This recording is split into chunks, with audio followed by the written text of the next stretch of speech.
আল্লাহর হাবিব বলেন, ঈমানদাররা জান্নাতের দিকে যখন অগ্রসর হবে, জান্নাতের দিকে যেতে থাকবে, জান্নাতে যাওয়ার আগে জান্নাতের অসংখ্য গেট, অসংখ্য মঞ্জিল তারা দেখতে পাবে। জান্নাতীরা মনে মনে করবে এই মঞ্জিল, এটাই মনে হয় জান্নাত। আল্লাহর নবী বলেন, জান্নাতীরা ওখানেই বসে পড়বে।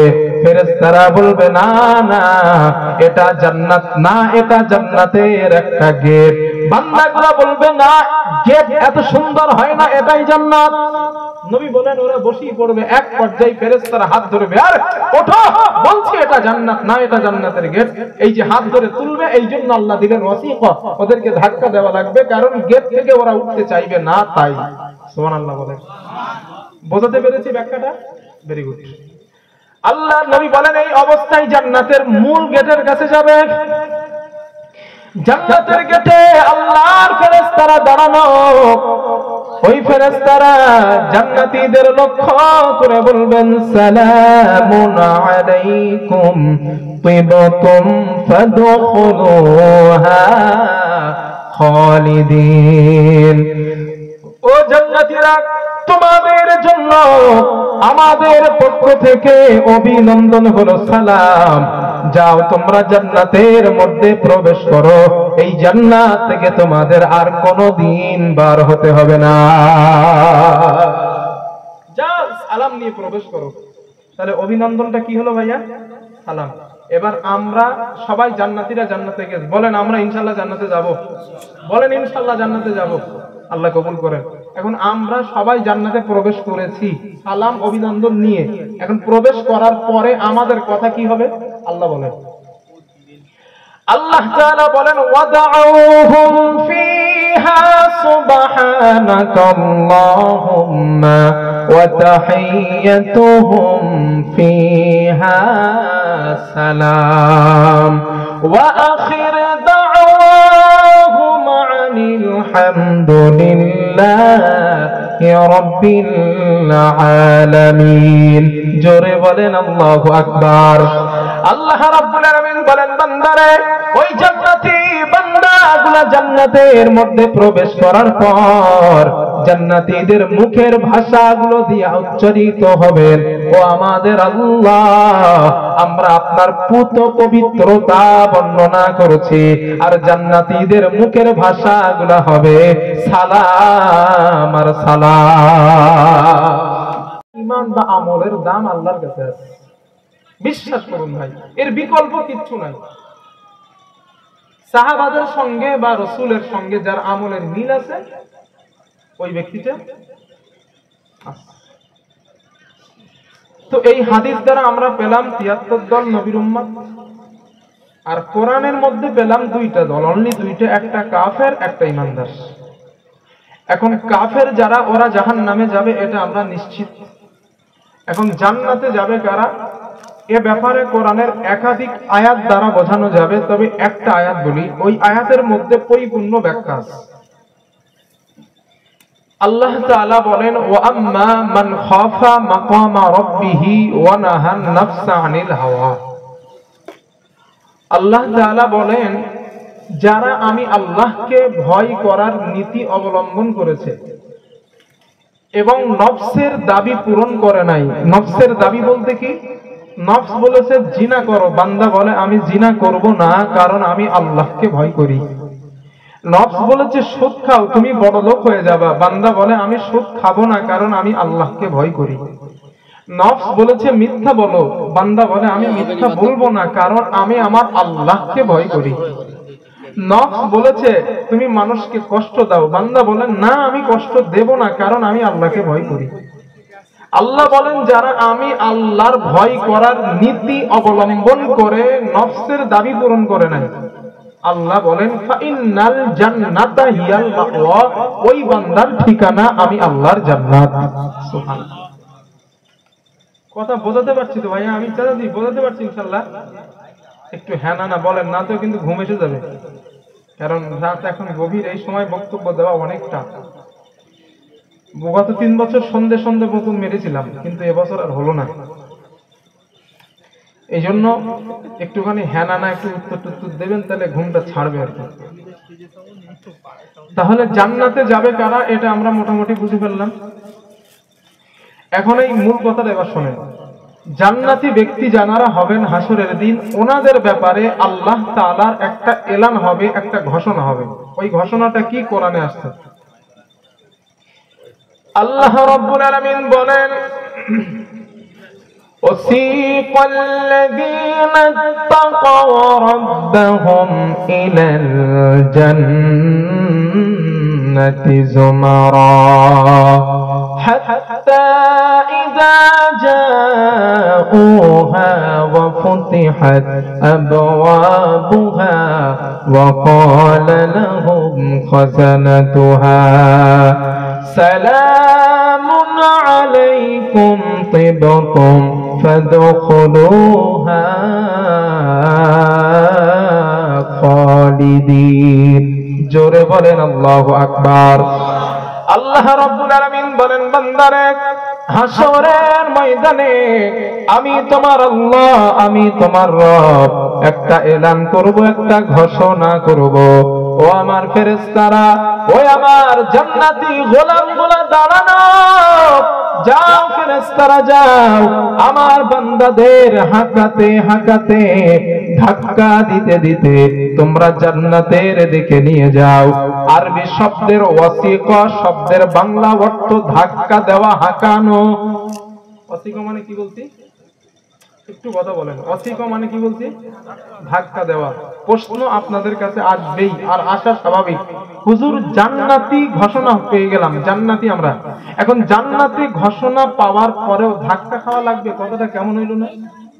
ঠিক তো, জান্নাতি হয়েছি এরপরও ধাক্কা, ওয়াসিকা দিলেন আল্লাহ। আর একটা আয়াত শোনেন, আল্লাহ তাআলা বলেন, ওয়াসিকাল্লাযীনা কাফারু ইলা জাহান্নামা যুমারা। আল্লাহ রাব্বুল আলামিন বলেন, বান্দারে হাসরের ময়দানে কাফেরদের ব্যাপারে আমি আল্লাহর এলান হবে। ও ফেরেশতারা, ওই আমার নাফরমান বান্দা কাফির বান্দাদের তোমরা হাঁকাতে হাঁকাতে ধাক্কা দিতে দিতে জাহান্নামের দিকে নিয়ে যাও। হুজুর এবার অর্থটা ভালোভাবে বুঝলাম। কাফের ব্যক্তি ওরা অস্বীকারী, জাহান্নামে যেতে চাইবে না, তাই ওদেরকে ধাক্কা দেওয়া লাগবে। কিন্তু ঈমানদার তো অস্বীকারী না, ওরা আল্লাহর নিয়ামত প্রাপ্ত বান্দা, ওদের কেন ধাক্কা দেওয়া লাগবে? ধাক্কা এই জন্য দেওয়া লাগবে, দৃষ্টান্ত স্বরূপ বলা যায়, আপনাদের গ্রামে একটা ছেলে আছে, যেই ছেলেটা শুধু এটা ওটা চুরি করে, নেই যেহেতু ধরে না, না বদনা চুরি করে, গরু চুরি করে, বাইরে ওর জ্বালায় কিছু রাখার মতো নাই। জুমার দিন মসজিদে আসলে নতুন জুতো পাইলে, চান্স পাইলে পাল্টে নাই, এমন আছে আর কি, কোন কোন গ্রামে আছে।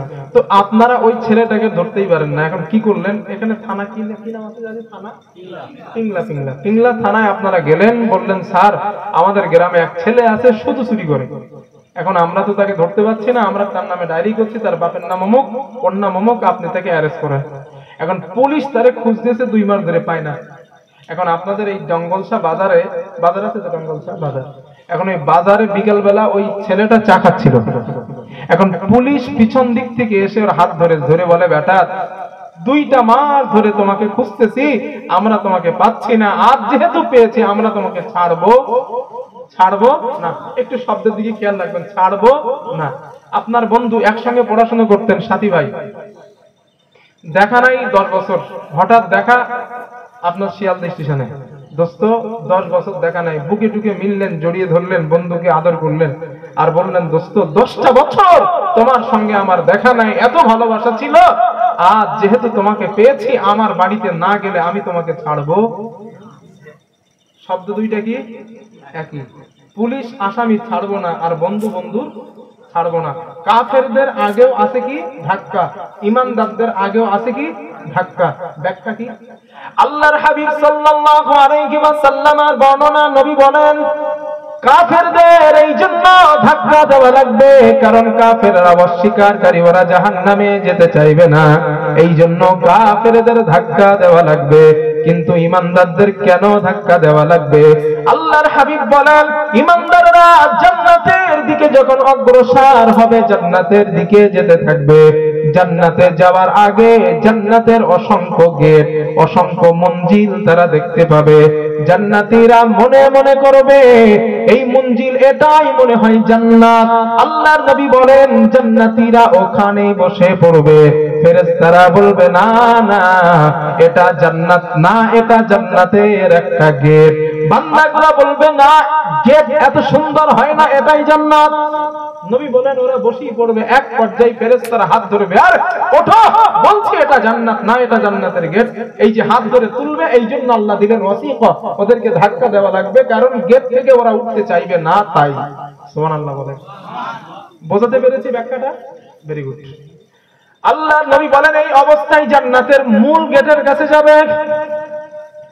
জান্নাতের গেটে আল্লাহর ফেরেশতারা দাঁড়ানো।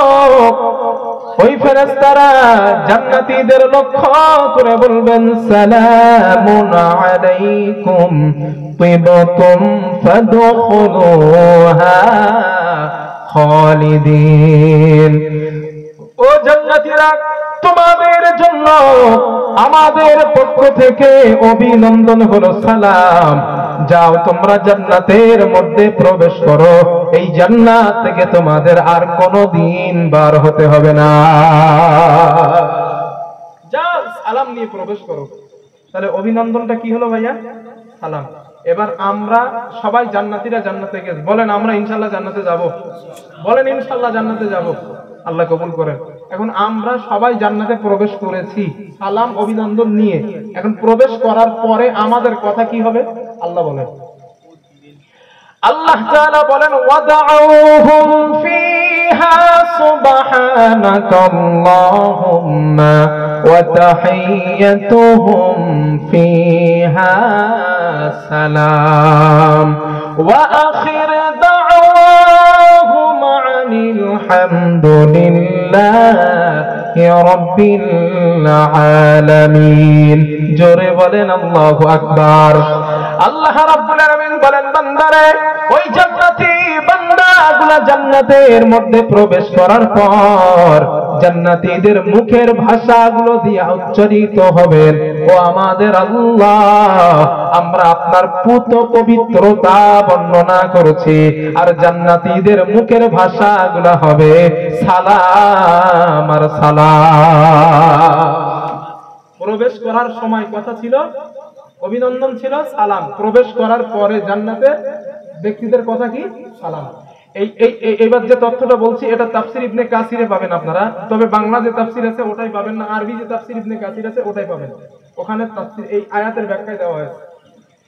এই আয়াতের ব্যাখ্যায় আল্লামা জুরাইজ রাহমাতুল্লাহ আলাইহির বর্ণনা, তিনি বলেন, জান্নাতীরা জান্নাতের মধ্যে বসা থাকবে। ইদা মাররা বিহিমুত তাইর, জান্নাতীদের সামনে দিয়ে একদল উট পাখির মতো বড় বড় পাখি অতিক্রম করবে। জান্নাতীরা মনে মনে বলবে, ইয়াশতাহুনাহু, ওই পাখিটার গোশত রান্না করে যদি খাওয়া যেত, ভুনা করে যদি খাওয়া যেত, কতই না ভালো হতো। আল্লামা জুরাইজ বলেন, জান্নাতীরা মনে মনে বলার সঙ্গে সঙ্গে ইয়াতিহিমুল মালাকু বিমা ইয়াশতাহুনাহু, ওই পাখিটার গোশত রান্না করে ফেরেশতারা জান্নাতীদের সামনে হাজির হয়ে যাবে। শুধু মনে বলছিলাম, মুখেও বলি নাই, শুধু মনে বলেছে তারা, মনে মনে। আল্লাহ যদি গোশতটা খাইতে পারতাম। নবীজি বলেন, আল্লামা জুরাইজ বলেন, সাথে সাথে ওই পাখিটার গোশত জান্নাতীদের জন্য হাজির করা হবে। বিশ্বাস করেন ভাইরা, মনে মনে যা বলবেন, যা চাইবেন আল্লাহর কাছে সব পূরণ হবে। ম্যাজিকশন দেখছেন? যাদের দুনিয়ায় কেউ ম্যাজিকশন দেখছেন? ম্যাজিকশন আমি একবার দেখছি জীবনে, আর দেখি নাই। ছোটবেলায় একবার দেখেছি। দেখবেন না, এটা হারাম দেখা। তো যারা দেখছেন আর দুনিয়ায় দেখেন না, জান্নাতে যাওয়ার পরে ম্যাজিকশন দেখতে পাবেন। কিরকম ম্যাজিকশন হবে জানেন? একটা এক্সাম্পল দিই। আপনাদের এলাকায় আম গাছ আছে না? আম গাছ আছে। এখন ধরে নেন আমি আপনাদের এলাকায় আমের মৌসুমে আসছি, আমের মৌসুমে এসেছি। এখন আমের মৌসুমে আসার পর আপনাদের বলছি যে আপনারা আমার একটু আম খাওয়ান। এখন আপনারা বাড়িতে আম নাই, আপনারা যাবেন গাছের কাছে, গাছ থেকে আম পাড়বেন, কাটবেন, তারপরে আমরা খাইতে দিবেন। অর্থ কি দাঁড়ালো? দুনিয়ায় আম খেতে গেলে আম গাছের কাছে যেতে হয়। নবীজি বলে, শোনো, তুমি জান্নাতে যাওয়ার পর যদি কোনো ফল খাওয়ার ইচ্ছা করো, মনে বলো বা মুখে বলো, আল্লাহ ওই গাছের ডালটাকে ক্লোজ করে তোমার মুখের কাছে নিয়ে আসবে। জিসিবি গাড়ি দেখছেন না, হাঙর গাড়ি? হ্যাঁ, মুসলিম শরীফের হাদিসে আছে। হাঙর গাড়ি দেখছেন, হাঙর গাড়ির মতো এরকম মাটি যেরকম এইখান থেকে তুলে ওইখানে নিয়ে যায়, এই গাছের ডাল আপনার কাছে চলে আসবে। হাদিসের বর্ণনা, নবীজি মসজিদে নববীতে জান্নাতের বর্ণনা দিচ্ছেন। একজন সাহাবা, দাঁড়ান, পকেট থেকে এইটা বার করলে তার বোঝাইতে সুবিধা হবে। এই যে কাটি না, এটা কাটে। ওই সাহাবা মসজিদে নববীতে এমন কাঠি দিয়া নিজের দাঁত খেলাল করেন। নবীজি দেখতে পেলেন, আল্লাহর হাবিব বললেন, দাঁড়াও, তোমার হাতে কি? ওই সাহাবা বললেন, ইয়া রাসূলুল্লাহ, আমার হাতে এটা কাঠের বানানো কাঠি। আল্লাহর নবী বলেন, আল্লাহর কসম, যেই আল্লাহর হাতে আমি নবী মুহাম্মাদের প্রাণ, ওই আল্লাহর নামের কসম করে বলছি, জান্নাতে যাবার পর জান্নাতের মধ্যে এমন সামান্য পরিমাণ কাঠ আল্লাহর জান্নাতে তুমি পাবা না। ওই সাহাবা বললেন, ইয়া রাসূলুল্লাহ, হুজুর, আপনি একটু আগে আমাদেরকে বর্ণনা করেছেন জান্নাতের মধ্যে বিরাট বড় বড় আঙ্গুরের গাছ আল্লাহ বানিয়েছেন, লেবুর গাছ বানিয়েছেন, আল্লাহ বিরাট বড় বড় আপেলের গাছ বানিয়েছেন। তো গাছ যদি থাকে, কাঠ কেন থাকবে না? আল্লাহর নবী বলেন, ও আমার সাহাবা শোনো, আমি নবী যখন মেরাজে গেলাম, মেরাজে যাবার পর আমি জান্নাতের মধ্যে ভ্রমণ করার সময় জান্নাতের বৃক্ষগুলো দেখলাম। ওই বৃক্ষগুলো আল্লাহ কাঠ দ্বারা বানান নাই, রূপা এবং সোনা দ্বারা আল্লাহ তৈরি করেছে। নারায়ে তাকবীর। প্রশ্ন, হুজুর, রূপার গাছে কি আম হয়? আমি আপনাদের জিজ্ঞাসা করি, কাঠের গাছে আম দিয়েছেন কে? জোরে বলেন। তো যে আল্লাহ দুনিয়ায় কাঠের গাছে আম, লেবু, কলা দিতে পারেন, ওই আল্লাহ সোনার গাছে আম দিতে পারে না?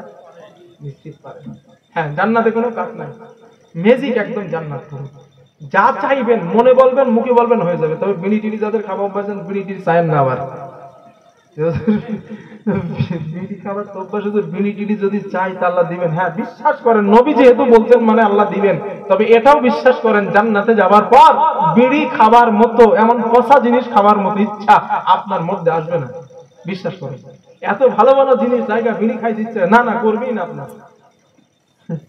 তবে বিড়ি যারা খান, আল্লাহর রাস্তায় ছেড়ে দেন, খায়েন না বিড়ি। আমি বিড়ি খাইলে জাহান্নামে যাবেন, হারাম, বিড়ি খাইলে এই হবে না, আমি এসব ফতোয়া দিই না। আমি সবসময় লজিক ব্যবহার করতে চাই, কারণ মানুষ লজিকটাকে বেশি ভালোবাসে।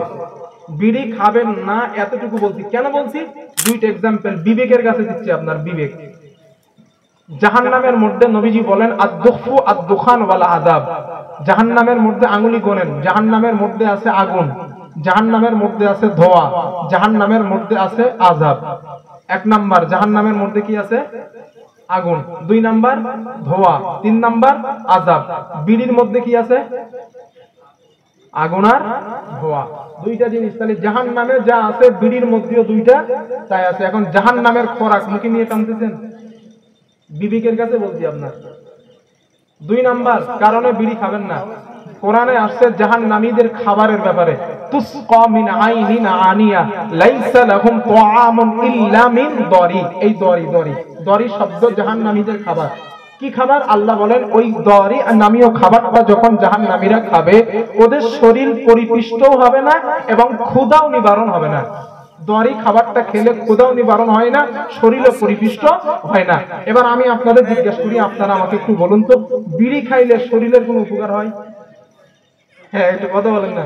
না, বিড়ি খাইলে ক্ষুধা নিবারণ হয়, তবে টয়লেটটা ভালো হয়। হুজুর আপনি জানেন কেন? না, আমি শুনছি এটা বিড়ি খোরদের কাছ থেকেই শুনছি যে বিড়ি খায়, বাথরুমে বসে নাকি বিড়ি টানলে ভালো বাথরুম হয়। হ্যাঁ, আমি নিজে কানে শুনছি, দাদি সত্য বলছি, আমি নিজে শুনছি যে বাথরুমে বসে নাকি বিড়ি খাইলে ভালো বাথরুম হয়। আরে মানুষ কত নিচে নামতে পারে! বাথরুম করলে কোটি কোটি জীবাণু বার হয়, যেই কারণে আল্লাহর হাবিব সাল্লাল্লাহু আলাইহি ওয়াসাল্লাম শরীরে বা মাথায় কিছু দিয়ে বাথরুম করার কথা বলেছেন, যাতে তোমার শরীরে জীবাণুটা না টানে আর বসে বসে বিড়ি খায়। আহা, আল্লাহ বোঝার তৌফিক দেন, বলেন আমিন। তো বিড়ির মধ্যে কি আছে? এই বিড়ি খাইলে ক্ষুধাও নিবারণ হয় না, শরীরও পরিপুষ্ট হয় না। অনেক মুফাসসির এই কথা জাহান্নামের দরে খাবারের সঙ্গে বিড়ির সঙ্গে সম্পর্ক করেছেন। এখন জাহান্নামের খাবার দরই, দুনিয়ার খাবার বিড়ি। জন্মের খাবার খান, দুনিয়া থেকেই যদি জাহান্নামের খাবার খাইতে চান তো খান, আর কি করবো, কিছু তো করার নেই। আমার বন্ধুগণ, আপনি জান্নাতের মধ্যে মনে মনে বললেন, আল্লাহ ওই পাখিটার গোশত আমি খাবো, শুধু মনে মনে বললেন। আল্লামা জুরাইজ রাহমাতুল্লাহ আলাইহি বলেন, সাথে সাথে পাখিটার গোশত ফেরেশতারা রান্না করে আপনার সামনে হাজির হয়ে যাবে। আল্লামা জুরাইজ বলেন, ফেরেশতারা ওই পাখিটার গোশত নিয়ে আসার পর জান্নাতীদের লক্ষ্য করে বলবেন, সালামুন আলাইকুম, ও জান্নাতীরা, তোমাদের জন্য আমাদের পক্ষ থেকে সালাম আর সালাম। এবার আমি আপনাদের জিজ্ঞাসা করি, বলেন জান্নাতে প্রবেশ করার আগে অভিনন্দনটা কি ছিল? একটু জোরে বলেন। প্রবেশ করার পর কথাটা কি হলো? খাওয়া দাওয়ার আগেও কথা কি হয়েছে? এই জন্য কেতাবের মধ্যে এসেছে, যেই মুসলমান মুসলমানকে বেশি বেশি সালাম দেন, জান্নাতি ব্যক্তি, জান্নাতে যারা যাবে যেই আলামত ওদের মধ্যে আছে, তথা জান্নাতীদের মধ্যে যে আলামত আছে, ওই একটা আলামত আল্লাহ ওই বান্দার মধ্যে দিয়ে দেন। দিবেন সালাম ইনশাআল্লাহ। যদি জান্নাতে যেতে চান, জান্নাতীদের আলামত নিতে চান, সালাম দেন। কারণ কিতাবে লেখা হয়েছে, যারা বেশি সালাম দেয় জান্নাতি ব্যক্তিদের একটা আলামত আল্লাহ ওর মধ্যে দিয়ে দেন। এটা হলো সালামের 1 নাম্বার ফজিলত। সালামের ফজিলত নাম্বার, হাদিস নাম্বার 2, সালাম দিলে আল্লাহ আপনার আমল নামায় 30টা নেকি দিবেন। করা বলছি 30টা। হাদিসের বর্ণনা, নবীজির সাহাবা ইমরান ইবনে হুসাইন রাদিয়াল্লাহু তাআলা আনহু قال, নবীজির সাহাবা হযরত ইমরান ইবনে হুসাইন রাদিয়াল্লাহু তাআলা আনহুর বর্ণনা, তিনি বলেন, জাআ রাজুলুন ইলা নবী সাল্লাল্লাহু আলাইহি ওয়াসাল্লাম, একজন লোক আল্লাহর নবীর কাছে আসলেন। আসার পরে বললেন, আসসালামু আলাইকুম। এতটুকু কথা বলার পর ফারাদ্দা আলাইহি সুম্মা জালাসা, ওই মানুষটা মাহফিলের মধ্যে বসে যায়। আল্লাহর নবী তার সালামের জবাব দিলেন আর বললেন, আশা তোমার আমল নামায় 10 নেকি। সুবহানাল্লাহ বলেন। কিছু সময় পর আর একজন লোক মাহফিলের মধ্যে আসলেন, আল্লাহর নবীকে লক্ষ্য করে বললেন, আসসালামু আলাইকুম ওয়া রাহমাতুল্লাহ। 2টা বাক্য বলার পর ফারাদ্দা আলাইহি সুম্মা জালাসা, ওই মানুষটা মাহফিলের মধ্যে বসে যায়। আল্লাহর নবী তার সালামের জবাব দিলেন আর বললেন, তোমার জন্য 20টা নাকি। প্রথম জন্য 10টা, দ্বিতীয় জন্য 20টা। ওই সাহাবা ইমরান বলেন, সুম্মা আখার, কিছু সময় পর আর একজন লোক আসলেন। লোকটা আসার পর আল্লাহর নবীকে বললেন, আসসালামু আলাইকুম ওয়া রাহমাতুল্লাহি ওয়া বারাকাতুহু। 3টা বাক্য বলার পর ফারাদ্দা আলাইহি সুম্মা জালাসা, ওই মানুষটা মাহফিলের মধ্যে বসে যায়। আল্লাহর নবী তার সালামের জবাব দিলেন আর বললেন, আল্লাহ তোমার আমল নামায় 30টা নেকি লিখে দিয়েছে।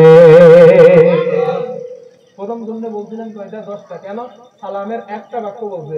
দ্বিতীয় জন্য বলছেন 20টা, কারণ সালামের 2টা বাক্য বলেছে। তৃতীয় জনকে 30টা, কারণ সালামের 3টা বাক্য বলেছে। তাহলে আমি আপনাদের জিজ্ঞেস করি, আমরা যখন মানুষকে সালাম দেব, একটা বলবো না 3টা বলবো? জোরে বলেন একটু। 3টা বলবো। আল্লাহর আমল নামায় নেকি দিবেন কয়টা? 30টা। আর হ্যাঁ, এই কথাটা বলা ভালো, এই সালাম দিতে গিয়ে আমরা 2 জায়গায় ভুল করি, খাতরা ভুল। কিরকম? একটু বলে দেই, আপনাদের কমন পড়বে। 1 নাম্বার, রাস্তা দিয়ে কেউ যাচ্ছে, একটু সংক্ষেপে দেই, আসসালামু আলাইকুম ভাই, আসসালামু আলাইকুম। আবার ভাই আমার উত্তর দেয়, আমার সালাম, ওয়া সালাম। মানে সংক্ষেপে মানে না, বিশ্বাস করেন এটা পুরো ভুল। আর এই ইবাদত, এই দেওয়া সালাম আল্লাহর কাছে গ্যারান্টেড না। কেননা দলিল না, 29 নম্বর পারায় সূরা মুলকের মধ্যে আসছে, আল্লাহ বলেন আল্লাযী খালাকাল মাউতা ওয়াল হায়াতা লিয়াবলুয়াকুম আইয়ুকুম আহসানু, এই আহসানু আকসারুনা আহসানু আমালা। আল্লাহ বলেন আমি হায়াত আর মউতকে সৃষ্টি করেছি লিয়াবলুয়াকুম আইয়ুকুম, আমি দেখতে চাই আমলের ব্যাপারে তোমাদের মধ্যে কে আহসানু আমালা, উত্তম আমল, ভালো আমল, নেক আমল কে করতে পারো। আল্লাহ যদি এখানে আকসারু দিতেন, সারা একসার মানে বেশি, আল্লাহ যদি আকসারু দিতেন তখন অর্থ দিত কি বেশি আমল কে করতে পারো আমি দেখতে চাই। কিন্তু আল্লাহ বলেন আহসানু আমালা, উত্তম আমল, শুদ্ধ আমল, ভালো আমল কে করতে পারো। এখন আপনি দিলেন সালাম আলাইকুম, তো দেখি কেমনে হবে? আপনারা আমার একটু হেল্প করেন। এশার নামাজটা আপনারা পড়েছেন, এশার নামাজে কিভাবে সালাম ফেরাইছেন একটু বলেন, আমার একটু হেল্প করেন। কিভাবে?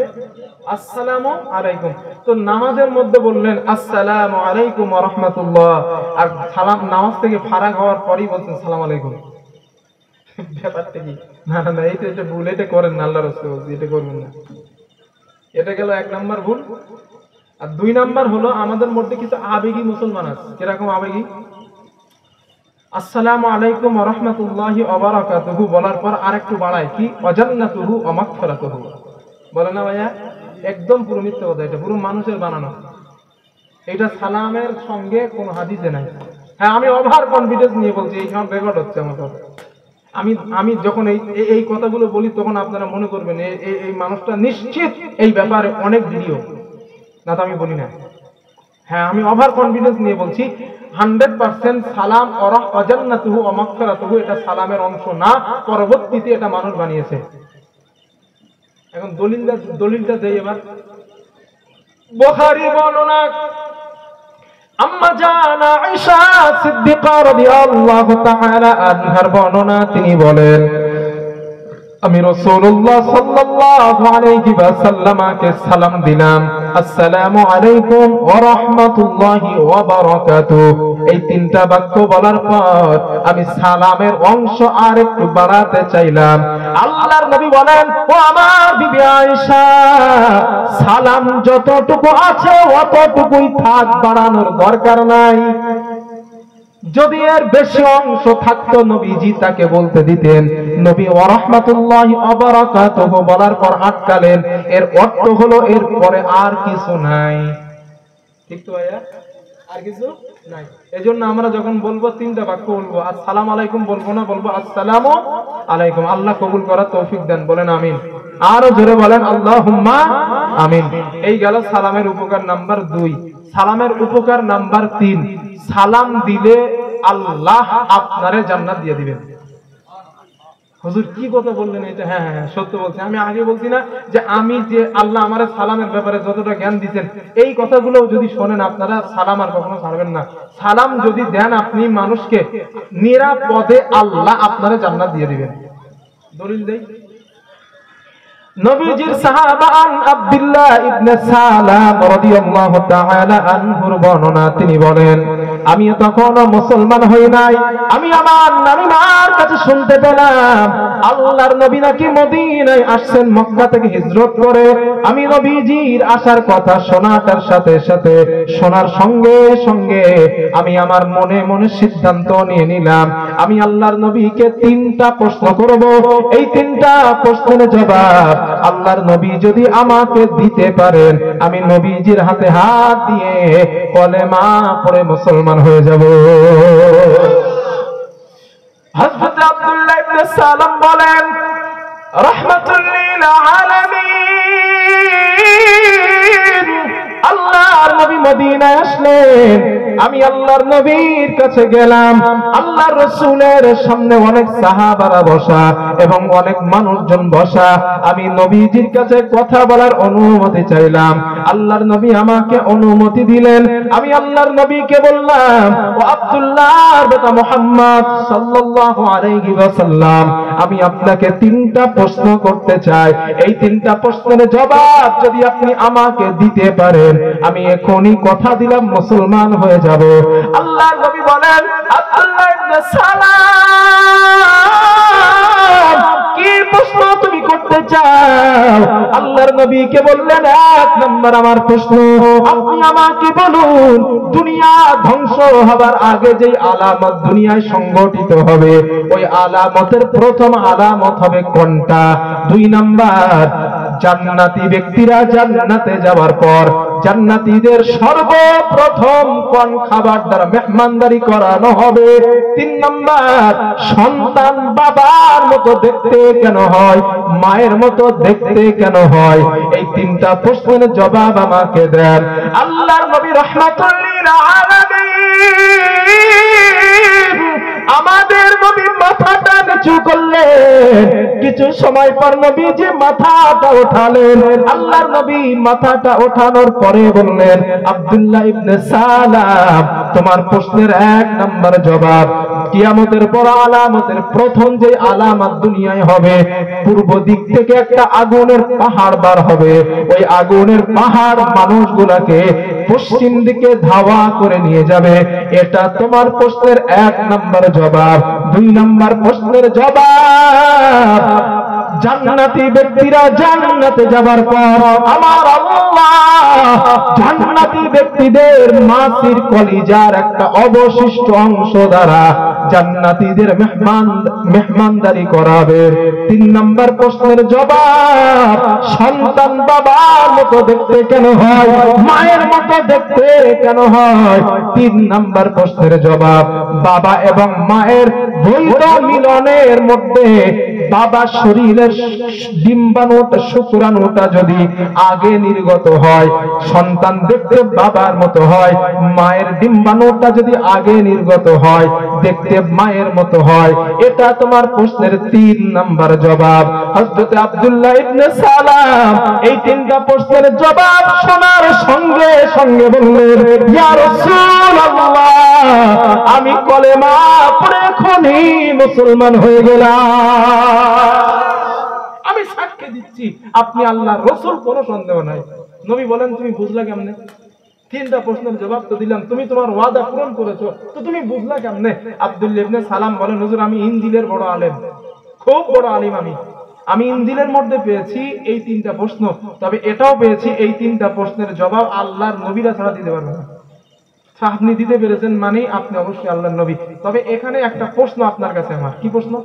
হুজুর একবার বলেন, আমি যখন প্রশ্ন করছি আপনি মাথা নিচু করে কিছু সময় চুপ ছিলেন, হাদিসে এটাই আছে, কিছু সময় চুপ ছিলেন, এরপরে আপনি মাথা উঠিয়ে জবাব দিলেন। হুজুর চুপ কেন ছিলেন একটু বলবেন? হাদিসের মধ্যে আছে, নবীজি সাল্লাল্লাহু আলাইহি ওয়াসাল্লাম বললেন, আমি এই জন্য চুপ ছিলাম, তোমার প্রশ্নের একটা জবাবও আমার জানা ছিল না, আমার জানা ছিল না। তো হুজুর জানলেন কেমনে? বলে, আমি যে চুপ ছিলাম মাথা নিচু করে, তখন হযরতে জিবরাইল আমার কানে কানে এই 3টা প্রশ্নের জবাব আমি রাসূলকে জানিয়ে দিয়ে গেছে। এখানে আরেকটা কথা বলবো, একটা আকীদার কথা বলছি, মনে উঠছে তাই বলছি। আমাদের সমাজে কিছু দরদি ভাই আছে যারা বিরাট আশিকে রাসূল দাবি করে। ওই আশিকে রাসূল দাবি করতে করতে এক পর্যায়ে বলে ফেলে, রাসূল সাল্লাল্লাহু আলাইহি ওয়াসাল্লাম হলেন আলিমুল গায়েব। বলে না? একটু মাথা নাড়া দেন। নবীজি আলিমুল গায়েব, নবী গায়েবের খবর রাখেন, এই কথা বলে। তারা এমন করে গজলও বানিয়েছে, কোন পাগলে বলে নবী গায়েব জানে না, এলেমের শহর গো নবী শাহে মদিনা, এমন করে তারা গজলও বানিয়েছে। তবে রাসূল সাল্লাল্লাহু আলাইহি ওয়াসাল্লাম, আমাদের আকীদা হলো নবীজি গায়েব জানে না, এটা আমাদের আকীদা। কেন আমাদের আকীদা? শুধু তাই না, আশিকে রাসূল ভাইদের বিরাট কঠিন ভাবে কিন্তু এটা দাবি, বিরাট কঠিন ভাবে দাবি এটা নবী গায়েবের মালিক। আর আমরা নবীকে গায়েবের মালিক মনে করি না বলে আমাদের কাফের ফতোয়া দেয়। এখন আমি এইখানে 2 মিনিট সময় ব্যয় করছি আপনাদের, যেহেতু আমার সাবজেক্টের মধ্যে না, তাও 2 মিনিট সময় ব্যয় করছি, ব্যয় করে কয়েকটা দলিল দেই, 2 মিনিটে বলছি। 1 নাম্বার, নবী গায়েবের মালিক না, এটা আমাদের বিশ্বাস বা ঈমান। দলিল নাম্বার 1, এই হাদিসের মধ্যে আব্দুল্লাহ ইবনে সালাম নবীকে কি জিজ্ঞেস করলেন যে হুজুর আপনি প্রশ্নের জবাব দেওয়ার আগে চুপ ছিলেন কেন? নবী বললেন, জিবরাইলের আসার উত্তরের অপেক্ষা করছিলাম। এখন আমি আপনাদের জিজ্ঞাসা করি, কোন ব্যক্তি যদি কোন ব্যক্তির কাছ থেকে জিজ্ঞাসা করে জবাব দেন, ওনাকে কি আলিমুল গায়েব বলা হয়? একটু জোরে বলেন না। দুই নাম্বার দলিল, আল্লাহ কোরআনে বলেছেন, ও নবী আপনি পৃথিবীর মানুষকে বলেন, আল্লাহ নিজে কোরআনে বলছেন, নবী আপনি পৃথিবীর মানুষকে বলেন, আলা ইয়ালামুল গায়েব, আমি নবী গায়েব জানি না, ইল্লাল্লাহ জানেন আল্লাহ। নবী বলছেন লা আলা ইয়ালামুল গায়েব, আমি নবী গায়েব জানি না, আল্লাহ কোরআনে নবীকে দিয়ে বলাচ্ছেন জানেন আল্লাহ। আর ওই আশিকে রাসূল ভাইরা বলেন না না না, আমরা নবীরে বেশি ভালোবাসি, নবী গায়েব জানে। দুই নাম্বার দলিল। কোরআনের তিন নাম্বার দলিল, আল্লাহ কোরআনে বলেন মা ইয়ানতিকু আনিল হাওয়া ইন হুয়া ইল্লা ওয়াহয়ু ইউহা। আল্লাহ বলেন আমি আমার নবীকে যেটা জানাই বা যেটা ওহী করি, নবী ওটাই জানেন আর ওটাই বলেন। এখন এই কথাটা আমি বাকি বিল্লাহ না আল্লাহ? একটু জোরে বলেন না। আল্লাহর। আল্লাহ কি বলছেন? আমি নবীকে যেটা জানাই আর যেটা বলতে বলি, ওহী করি, ওই কথাটাই নবী জানে আর ওই কথাই নবী তোমাদের বলে। এখন কারোর কাছ থেকে যদি কেউ কথা শুনে মানুষকে বলে, ওটারে কি আলিমুল গায়েব বলা হয়? জোরে বলেন একটু। না, এটাই আমাদের ঈমান। তাহলে কোরআনে পেয়ে গেলাম চার নাম্বার দলিল, আল্লাহর হাবিব সাল্লাল্লাহু আলাইহি ওয়াসাল্লাম ইনশাআল্লাহ, আমি হাদিসটা শর্টে বলে দিচ্ছি, ইনশাআল্লাহ বলার কারণে 40 দিন ওহী বন্ধ ছিল। হাদিসটা জানেন? কাফেরদের প্রশ্নের জবাবে বলছিল আগামী কাল বলবো, বলে নাই ইনশাআল্লাহ বলবো। এই জন্য একটানা 40 দিন ওহী বন্ধ ছিল। আচ্ছা, আল্লাহর হাবিবের যে 40 দিন ওহী বন্ধ ছিল, কাফেরেরা অনেক আজে বাজে কথা বলছে, মুহাম্মাদের আল্লাহ মুহাম্মাদরে ভুলে গেছে, মুহাম্মাদের উপরে কষ্ট পাইছে, মুহাম্মাদকে ছেড়ে দিয়েছে, এরকম কথাও নবীরে বলছে। আল্লাহর হাবিব একবার পাহাড়ে যায়, আবার নিচে আসে, পেরেশানিতে রাসূলকে শেষ করে ফেলার মতো অবস্থা। আমার উপায় কি হলো? আল্লাহ কেন ওহী করে না? 40টা দিন পার হয়ে যাবার পর ওহী নাযিল হলো। প্রশ্ন আমার এখানে, যদি আল্লাহর হাবিব আলিমুল গায়েব হতেন, ওহী বন্ধ ছিল, নবী জানলেন না কেন? কথা বোঝাইতে পারছি যে আলিমুল গায়েব হবে সে তো সব জানবে, তো নবী জানলেন না কেন? আমার ওহী আসা কেন বন্ধ হলো? পরবর্তী সময় কোরআনের আয়াত নাযিল করে বললেন, হাবিব আপনি এই কথা বলেননি, ইনশাআল্লাহ আল্লাহ যদি রাজি থাকেন কাল উত্তর দেব। এই আমাকে আপনি জড়ান নাই বলেই আপনার জন্য 40 দিন ওহী আসা বন্ধ ছিল। বুঝতে পারছেন ইনশাআল্লাহ না? দলিল নাম্বার 5, তাফসীরে কাসির খোলেন, কোরআনের আয়াত সূরা নূরের 20 থেকে 29 নাম্বার আয়াতগুলো একের পর এক স্টাডি করবেন। আম্মা জান আয়েশা রাদিয়াল্লাহু আনহার কোন এক যুদ্ধ থেকে ফেরার সময় গলার হার হারিয়ে যাওয়া ঘটনা শুনছেন না? নবীজির আম্মা জান আয়েশা পালকি বহন করতেন সাফওয়ান নামীয় একজন সাহাবা। যুদ্ধের ফেরার পথে রাস্তার মাঝখানে পালকি রাখলেন, নিজের প্রকৃতি মেটানোর জন্য আম্মা জান আয়েশা সাইডে গেলেন। ওখান থেকে আসলেন, এসে দেখেন আর কেউ নাই। হাদিসে আসছে আম্মা জান আয়েশা ছিলেন খুব হালকা মানুষ, খুব হালকা ছিলেন। সাফওয়ান বলেন, আমি যখন আম্মা জান আয়েশাকে পালকিতে করে বহন করতাম, উনি এটার ভিতরে আছে না নাই আমি বুঝতে পারতাম না। তাহলে কত হালকা তিনি। এখন সাফওয়ান বলেন সব চলে গেছে। সাফওয়ান বলেন আমরা সবাই চলে গেছি। আম্মা জান আয়েশা হাদিসের রাবী, উনি বলেন আমি এসে দেখি সবাই চলে গেছে। তখন পর্দার আয়াত নাযিল হয়েছে, আমি একটা কালো চাদর মুড়ি দিয়ে শুয়ে আছি। গন্তব্যস্থলে পৌঁছানোর পর পালকি থেকে দেখে আম্মা জান আয়েশা নামে না। নবীজি বলে, সাফওয়ান কি ব্যাপার? বলে, হুজুর ওইখানে যে আমরা পালকিটা রাখছিলাম, আম্মা জান উঠেছিল কিনা আমি জানি না। সাফওয়ান আবার ফিরে আসলেন, দেখলেন কালো যেন পর্দা মুড়ি দিয়ে কি শোয়া। উনি বুঝতে পারলেন এটাই আম্মা জান আয়েশা। হযরত সাফওয়ান বলেন, আমি পালকি রাখলাম এবং দূরে গেলাম, আম্মা জান আয়েশা পালকির মধ্যে আসলেন এবং আমি আবার নবীর ওখানে নিয়ে গেলাম। ঠিক এই প্রেক্ষাপটে মুনাফিক আব্দুল্লাহ ইবনে উবাই সুযোগটা কাজে লাগালেন। কিভাবে? গোটা মদিনায় রুটে দিয়েছেন, নাউযুবিল্লাহি মিন যালিক। সাফওয়ানের সঙ্গে আম্মা জান আয়েশা জিনা করেছেন। হ্যাঁ, হাদিসে আছে, তাফসীরে কাসির আছে, একাধিক হাদিস আছে। সূরা নূরের 20 থেকে 27-28 নম্বর আয়াত পর্যন্ত আপনারা দেখবেন, এই আলোচনা পেয়ে যাবেন। তো এই কথাটা রুটতে নবীজির কানে আসছে। রাসূল সাল্লাল্লাহু আলাইহি ওয়াসাল্লাম আম্মা জান আয়েশাকে জিজ্ঞাসা করলেন, আয়েশা তুমি কি সাফওয়ানের সঙ্গে এমন কাজ করছো? আম্মা জান আয়েশা, আর নবীর স্ত্রী সম্ভব বলেন তো? সে একজন সাহাবা, যে সাহাবার ব্যাপারে আল্লাহ স্বয়ং আয়াত নাযিল করে বলেন, রাদিয়াল্লাহু আনহুম ওয়া রাদু আন, আমি সাহাবাদের উপরে খুশি আর সাহাবারা আমার উপরে খুশি। ওই সাহাবা এমন করতে পারে, জীবনে শয়তান বিশ্বাস করবে? কিন্তু ওই মুনাফিক আব্দুল্লাহ ইবনে উবাই, ওর নেতৃত্বে ওই মুনাফিকেরা গোটা মানুষের কানে পৌঁছে দিয়েছে। রাসূল সাল্লাল্লাহু আলাইহি ওয়াসাল্লাম আম্মা জান আয়েশাকে জিজ্ঞাসা করলেন, তুমি কি এই কাজ করছো? চিন্তা করেন ভাই, প্রেক্ষাপটটা কেমন ছিল। আম্মা জান আয়েশা বলেন, হুজুর আমি করি নাই। রাসূল বলেন, তোমার কাছে কোনো সাক্ষী আছে? হায় রে হায় হায়, চিন্তা করেন তো, রসুলের বিবি বলে হুজুর আমার কাছে সাক্ষী নাই। নবী রাগ করে ওর বাপের বাড়ি পাঠিয়ে দিচ্ছে। আম্মা জান আয়েশা রাদিয়াল্লাহু আনহা বাপের বাড়ি, নিজের মা কথা বলে না, আব্বা আবু বকর সিদ্দিক রাদিয়াল্লাহু আনহু কথা বলে না, নিজের বোন বড় বোন তাও আসমা, সেও তার বোনের সঙ্গে কথা বলে না। আম্মা জান আয়েশা ঘরের মধ্যে কাঁদতেছে। একদিন নয়, 2 দিন নয়, 3 দিন নয়, একটানা 21টা দিন একটানা কেটেছেন আম্মা জান আয়েশা ঘরের মধ্যে।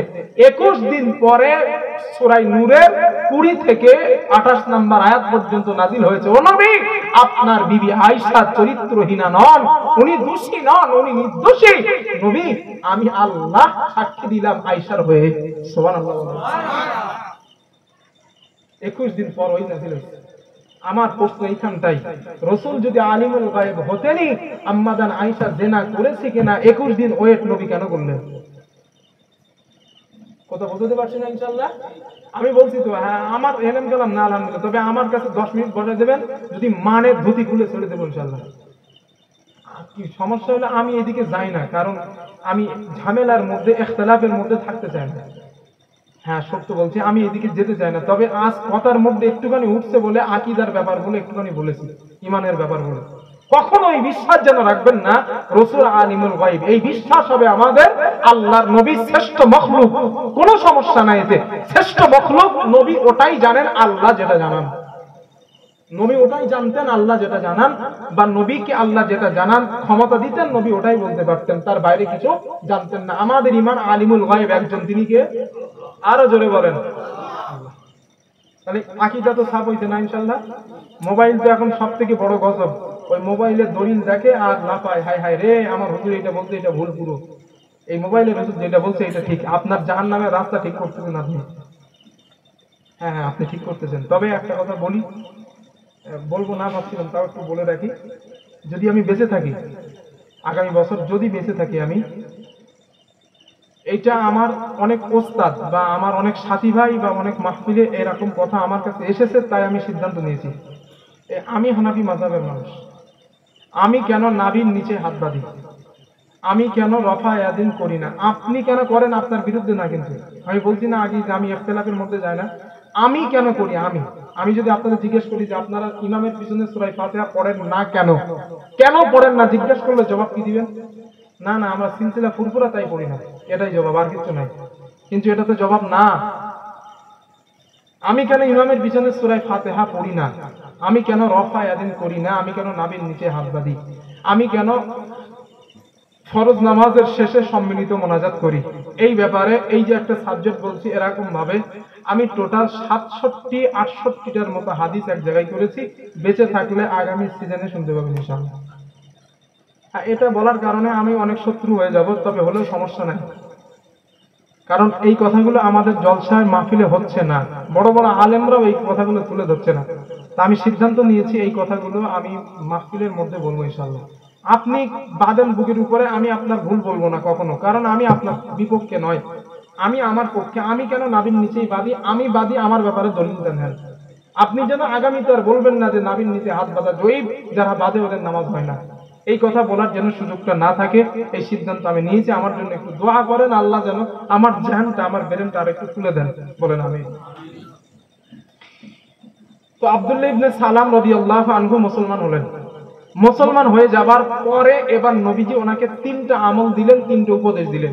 এবার মূল ভালো কথাটা মূল করে শুনেন। হযরত আব্দুল্লাহ ইবনে সালাম রাদিয়াল্লাহু তাআলা আনহু বলেন, আমি মুসলমান হয়ে যাবার পর আল্লাহর নবী আমাকে 3টা উপদেশ দিয়ে বললেন, ও আব্দুল্লাহ ইবনে সালাম, আমি নবী তোমাকে 3টা আমলের কথা বললাম, এই 3টা আমল তুমি করবা, নিরাপদে আল্লাহর জান্নাতে চলে যাবা। 1 নাম্বার আফশুস সালাম, তুমি মুসলমানকে বেশি বেশি সালাম দিবা। 2 নাম্বার ওয়াতুইমুত তাআম, অভুক্তকে খানা খাওয়াবা। 3 নাম্বার ওয়াসাল্লু বিল্লাইলি ওয়ান নাসি নিয়াম, রাতের বেলা মানুষগুলা যখন ঘুমিয়ে যায় তুমি একা একা উঠবা, তাহাজ্জুদের নামাজে দাঁড়িয়ে যাও। তাদখুলুল জান্নাতা বিসসালাম, নিরাপদে আল্লাহর জান্নাতে চলে যাও। কয়টা আমল ভাইয়া? 3টা। 1 নাম্বার সালাম, 2 নাম্বার অভুক্তকে খানা খাওয়ানো, 3 নাম্বার রাতের বেলা তাহাজ্জুদ পড়ুন। বিশ্বাস করুন নবী বলেছেন তাদখুলুল জান্নাতা বিসসালাম, নিরাপদে আল্লাহ আপনারে জান্নাত দিয়ে দিবেন। আরেকটা হাদিস শুনেন, আরেকটা। আল্লাহর নবী বলেন ক্বালা রাসূলুল্লাহ সাল্লাল্লাহু আলাইহি ওয়াসাল্লাম, রাসূলুল্লাহ সাল্লাল্লাহু আলাইহি ওয়াসাল্লাম বর্ণনা, আল্লাহর নবী বলেন লা তাদখুলুল জান্নাতা হাত্তা তুমিনু, আল্লাহর নবী বলেন আমার উম্মত তোমরা তত সময় জান্নাতে যেতে পারবে না যত সময় তোমরা ঈমানদার না হবা। কথা তো সত্য, ঈমানদার ছাড়া কেউ জান্নাতে যাবে না। এরপর আল্লাহর নবী বলেন ওয়ালা তুমিনু হাত্তা তাহাব্বু, ও আমার উম্মাত তোমরা তত সময় ঈমানদার হতে পারবে না যত সময় তোমরা একজন মুমিন ভাই আর একজন ভাইয়ের প্রতি মহব্বত না করবা, তত সময় তোমরা ঈমানদার হতে পারবে না। আল্লাহর নবী এই কথাটা বলার পর নবী বললেন আমার সাহাবারা শোনো, আলা আদুল্লুকুম আলা শাইইন ইযা ফাআলতুমুহু তাহাব্বাতুম, ও আমার উম্মাত আমি নবী তোমাদের এমন একটা আমলের কথা কি বলবো না যে আমলটা তোমরা করলে তোমাদের মধ্যে ভালোবাসা মহব্বত আল্লাহ পয়দা করে দিবে। এমন একটা আমল কি শেখাবো না তোমাদের? সাহাবারা বলছেন হুজুর জি জি বলেন বলেন হুজুর কি আমল? আল্লাহর নবী বলেন আমার সাহাবারা শোনো, আফশুস সালাম বাইনাকুম, তোমার ভাই আর তোমার সঙ্গে যখন দেখা হয়ে যাবে তুমি তোমার ভাইকে সালাম দাও। ওই সালাম দেওয়ার কারণে তোমার মধ্যে আর তোমার ভাইয়ের মধ্যে আমার আল্লাহ ভালোবাসা পয়দা করে দিবে। এবার অঙ্কটা একটু মেলান তো। সালাম দিলেন ভালোবাসা হলো, ভালোবাসা হলো ঈমানদার হলেন, ঈমানদার হলেন ডাইরেক্ট আল্লাহ জান্নাতে গেলেন। সুবহানাল্লাহ বলেন। আমার কথা আপনাদের বিশ্বাস না হয় আগামীকাল, আমার কথা আপনাদের বিশ্বাস না হয় আগামীকাল একটু পরীক্ষা করবেন। আপনার যে ভাইয়ের সঙ্গে রাগারাগি আছে, সকালবেলা দেখা হয়েছে বলবেন ভাই আসসালামু আলাইকুম, ভাই ভালো আছেন? দেখবেন যতই রাগ থাক ওই ভাই বলবে ভাই ওয়ালাইকুম আসসালাম, জি ভাই ভালো আছি। আমার কথা একটু আমল করে দেখেন না, বিশ্বাস হয় একদম বাস্তব বলছি। আমার ছাত্র জীবনের একটা ব্যাকগ্রাউন্ড এরকম আছে, তখন এই হাদিস জানতাম না, তবে সালাম দিয়েছে হুজুরের মার মকু হয়েছে। আমার আম্মা যখন আমার উপর একটু রাগ টাগ করে ঘরে আইসা আম্মু আসসালামু আলাইকুম, ভুল করছি মাফ করে দাও, কি করবো ছেলে মানুষ, এই যে সালাম দেবো আম্মা হেসে বলবে। এই আমার জীবনের একটা প্র্যাকটিক্যাল ব্যাখ্যা, সেই জন্য বলছি আপনারা সালাম দেন। দেখেন যতই শত্রু হোক, বিবির সঙ্গে ঝামেলা হয়েছে বিবিরে বলেন বিবি আসসালামু আলাইকুম, বিবি ভালো আছেন, দেখবেন বিবি হেসে বলবে। কারণ হাদিসে নবী বলেন সালাম দাও আল্লাহর পক্ষ থেকে তোমাদের মধ্যে ভালোবাসা পয়দা হবে। তবে যুবক ভাইরা যারা স্কুল কলেজে পড়েন, এই হাদিসের ব্যাখ্যা যেন আর স্কুলে গিয়ে লাগাই দেন না। বান্ধবীর সঙ্গে কথা বলার চান্স পান না, এখন চিন্তা করছেন হুজুর হাদিস তো একটা শুনছি, স্কুলে যাওয়ার পরে বান্ধবী তো কথা বলার সুযোগই দেয় না, তো বান্ধবী কাল গিয়ে বলবো বান্ধবী আসসালামু আলাইকুম। এখন বান্ধবী কিছু বলতে পারবে না কারণ সালাম দিছে, এই সালাম দেওয়াই সূচনা করে ফেললো না। ইসলাম কত ব্যালেন্স চেক ধর্ম, দেখেন কত ব্যালেন্স চেক। হাদিসে আছে মাসআলা হলো, এখানে মাসআলা হলো যাকে বিয়ে করা বৈধ, যাকে বিয়ে করা বৈধ তাকে সালাম দেওয়া বৈধ না, এটা মাসআলা। এখন বান্ধবীকে গিয়ে সালাম দিলেন, কথা বলার চান্স পাইলো না, নবী ইসলামে বলছে না না না না না, এর সুযোগ তোমার দেওয়া হয় নাই। তুমি সালাম দাও, ভাইরে দাও, তোমার বন্ধুরে সালাম দাও, সমস্যা কি আছে? তুমি বান্ধবীরে সালাম দাও, চান্স খুঁজতেছো না, না ইসলাম বলে না না এটা চলবে না, এটা তোমার জন্য হারাম। তুমি সালাম দাও বিবিরে, ভাবিরে সালাম দেওয়ার সুযোগ নেই, বিবিরে সালাম দাও। আল্লাহ কথাগুলো বোঝার তৌফিক দেন, বলেন আমিন। আরো জোরে বলেন আল্লাহুম্মা আমিন। তাহলে সালাম দিলে নিরাপদে জান্নাত যাওয়া যায়। হাদিস গেল কটা? 3টে। সালামের উপকার নাম্বার 4। আচ্ছা, আপনাদের বাড়িতে বরকত হোক, রুজিতে বরকত হোক, এটা কি আপনারা চান? সবাই চান? আমল করে দিচ্ছে, একটা আমল করবেন, আল্লাহ রুজিতে বরকত দেবে, পরিবারে বরকত দেবে। হাদিসের বর্ণনা নবীজির সাহাবা আনাস ইবনে মালিক রাদিয়াল্লাহু তাআলা আনহু قال নবীজির সাহাবা হযরতে আনাস ইবনে মালিক রাদিয়াল্লাহু তাআলা আনহুর বর্ণনা তিনি বলেন রাসূলুল্লাহ সাল্লাল্লাহু আলাইহি ওয়াসাল্লাম আমাকে উপদেশ দিয়েছেন, আনাস তুমি যখন তোমার বাড়িতে যাবা, তোমার পরিবারের কাছে যাবা, সাল্লিম আলাইহিম তুমি তোমার পরিবারকে সালাম দিবা। যদি সালাম দাও ইয়াকুন বারাকাতান আলাইকা ওয়া আলা আহলিকা তুমি তোমার পরিবারকে যদি সালাম দাও, আমার আল্লাহ তোমার পরিবারের মধ্যে বরকত নাযিল করে দিবেন, তোমার রুজির মধ্যে আল্লাহ বরকত দিয়ে দিবেন। নারায়ে তাকবীর। তো আজ বাড়ি গিয়ে সালাম দিবেন বিবির ইনশাআল্লাহ। হ্যাঁ সবাই বলেন ইনশাআল্লাহ দেব। সবাই বাড়ি গিয়ে সালাম দিবেন বিবির ইনশাআল্লাহ বলেন। বাপ মামা যারা আছে বাড়িতে গিয়ে, আর বাড়িতে গিয়ে সালাম দিতে হবে, এটা আল্লাহর একটা আদেশ কিন্তু বলো। হ্যাঁ কোরআনে আছে, দেখেন আল্লাহ কি বলে। আল্লাহ তাআলা বলেন ইয়া আইয়ুহাল্লাযীনা আমানু লা তাদখুলু বুয়ুতান গায়রা বুয়ুতিকুম হাত্তা তাস্তানিসু ওয়া তুসাল্লিমু আলা আহলিহা। আল্লাহ রাব্বুল আলামিন বলেন ঈমানদারেরা তোমরা যখন কোন গৃহে প্রবেশ করবা বা নিজের বাড়িতে তোমরা যাবা, প্রবেশ করার আগে সাল্লিম আলাইহি ওই পরিবারকে তোমরা সালাম দাও। সুবহানাল্লাহ বলেন।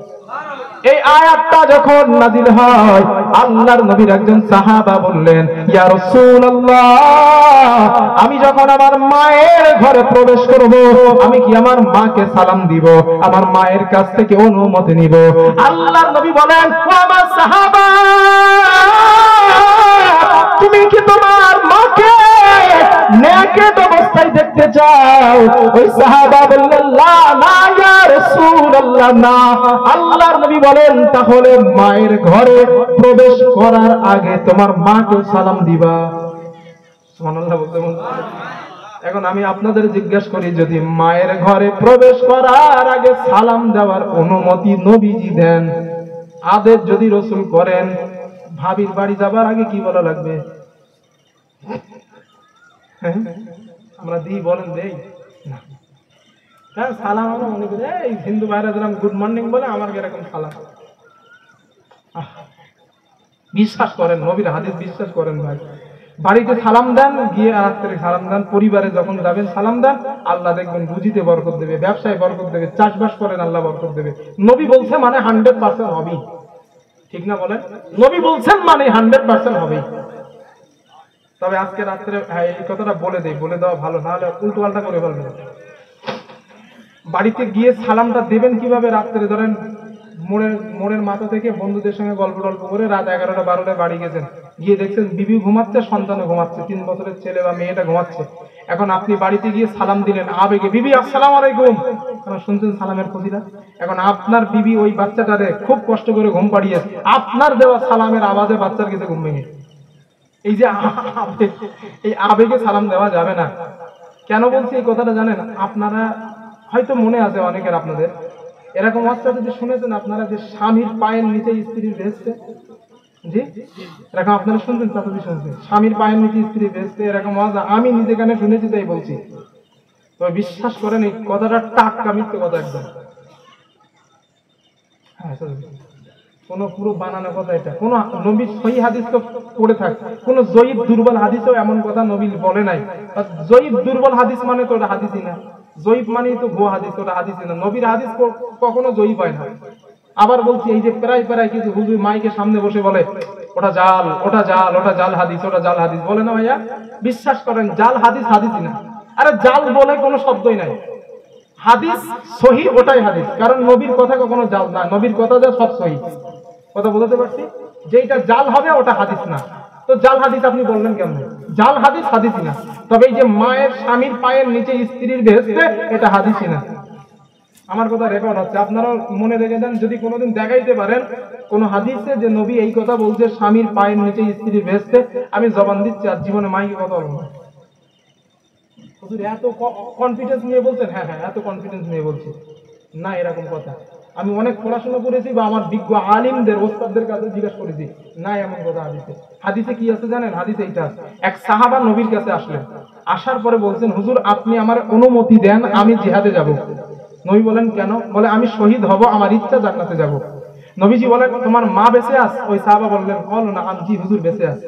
আল্লাহর নবী বলেন ইযহাব, তুমি চলে যাও, বাড়ি যাও, ফাকরিমহা, তোমার মায়ের কাছে, ফাইন্নাল জান্নাতা তাহতা রিজলাইহা, তোমার মায়ের দুই পায়ের নিচে আল্লাহ তোমার জন্য জান্নাত রেখেছে।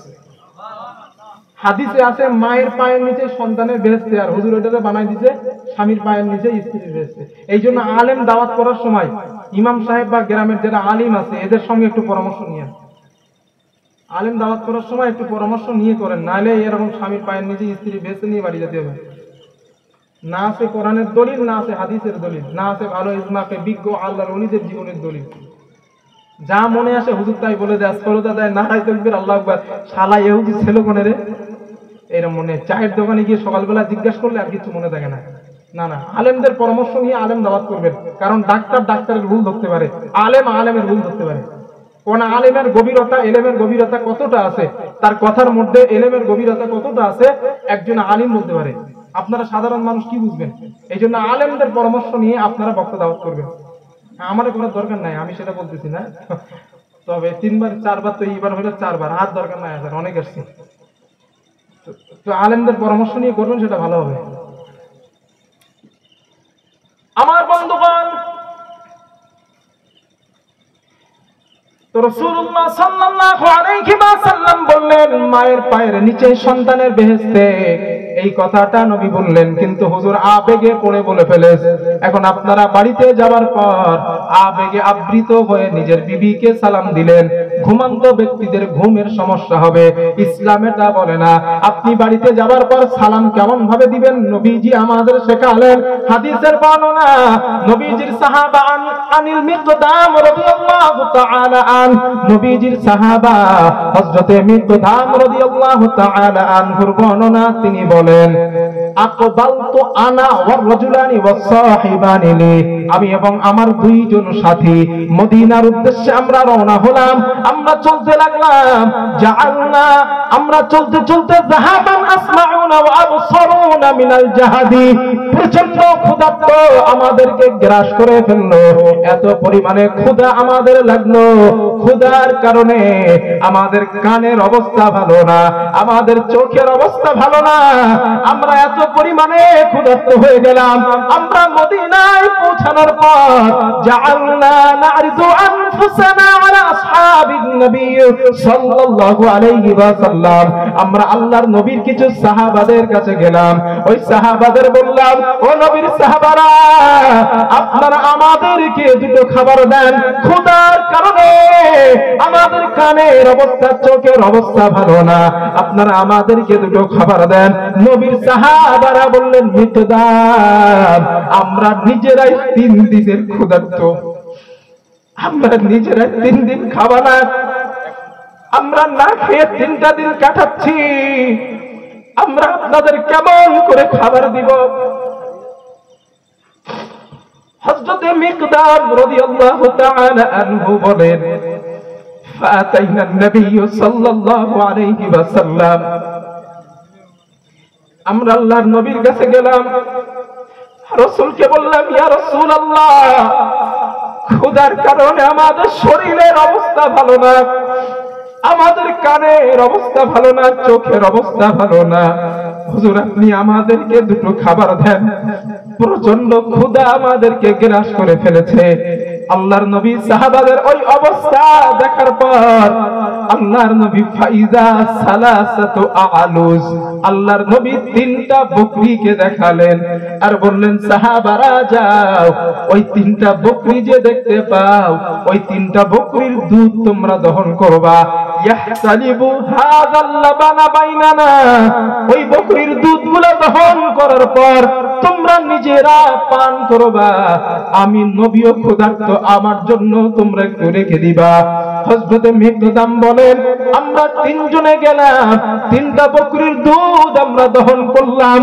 আমরা দুধগুলা দহন করার পর ইয়াশরাবুনা কুল্লু ইনসানিন নাসিবাহুম, আমরা নিজেরা পান করলাম আর নবীর জন্য একটা অংশ আমরা রেখে দিলাম। আল্লাহর হাবিব ওই অংশটা পান করার জন্য রাতের বেলা নবী আমাদের নিকটে আসলেন। আল্লাহর নবী রাতের বেলা আমাদের কাছে আসার পর আমাদের পাশে কিছু সাহাবা ঘুমিয়েছিলেন আর আমরা কিছু সাহাবা জাগ্রত অবস্থায় ছিলাম। হযরতে মিকদাম বলেন আল্লাহর হাবিব আমাদের জাগ্রত সাহাবাকে লক্ষ্য করে এমন ভাবে একটা সালাম দিলেন, ফায়ুসাল্লিমু আলাইনা তাসলিমা, আল্লাহর নবী এমন ভাবে সালাম দিলেন আমরা জাগ্রত সাহাবারাই শুনতে পেলাম, ঘুমান্ত সাহাবাদের ঘুমের কোনো অসুবিধা হয় নাই।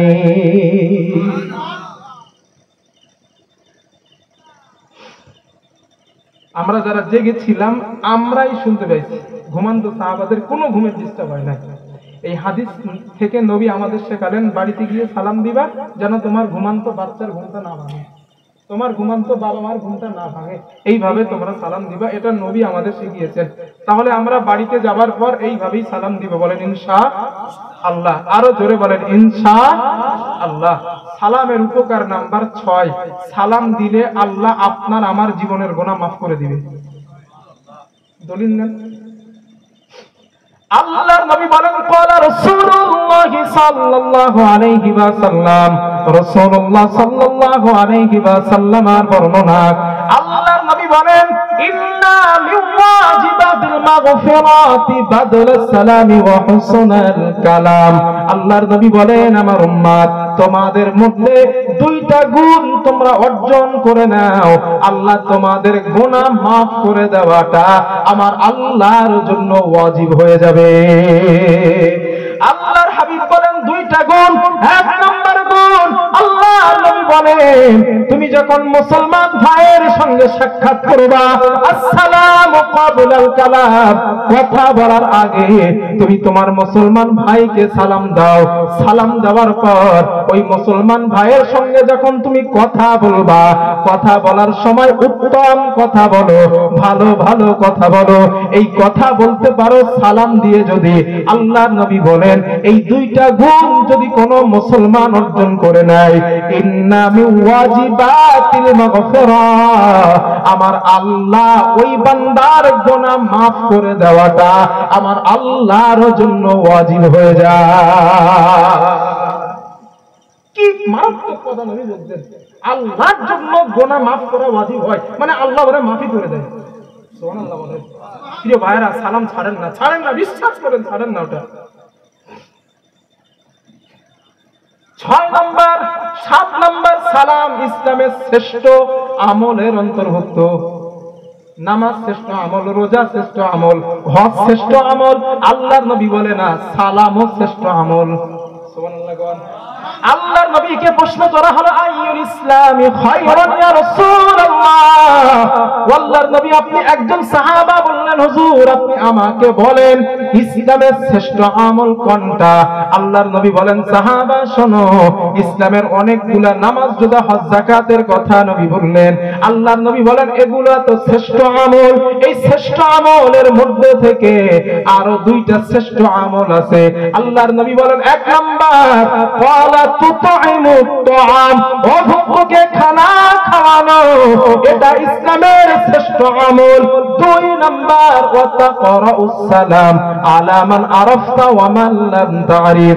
আল্লাহর নবী বলেন আমার উম্মত তুমি তোমার মুসলমান পরিচিত অপরিচিত ভাইকে সালাম দিবা, এই সালাম দেওয়াটা ইসলামের শ্রেষ্ঠ আমলের অন্তর্ভুক্ত। দিবেন সালাম ইনশাআল্লাহ? মনে নিয়ত হচ্ছে তো ইনশাআল্লাহ একটু একটু না? সালাম দিবেন ভাইরা, সালাম দিবেন, শুধু সালাম দেন, শুধু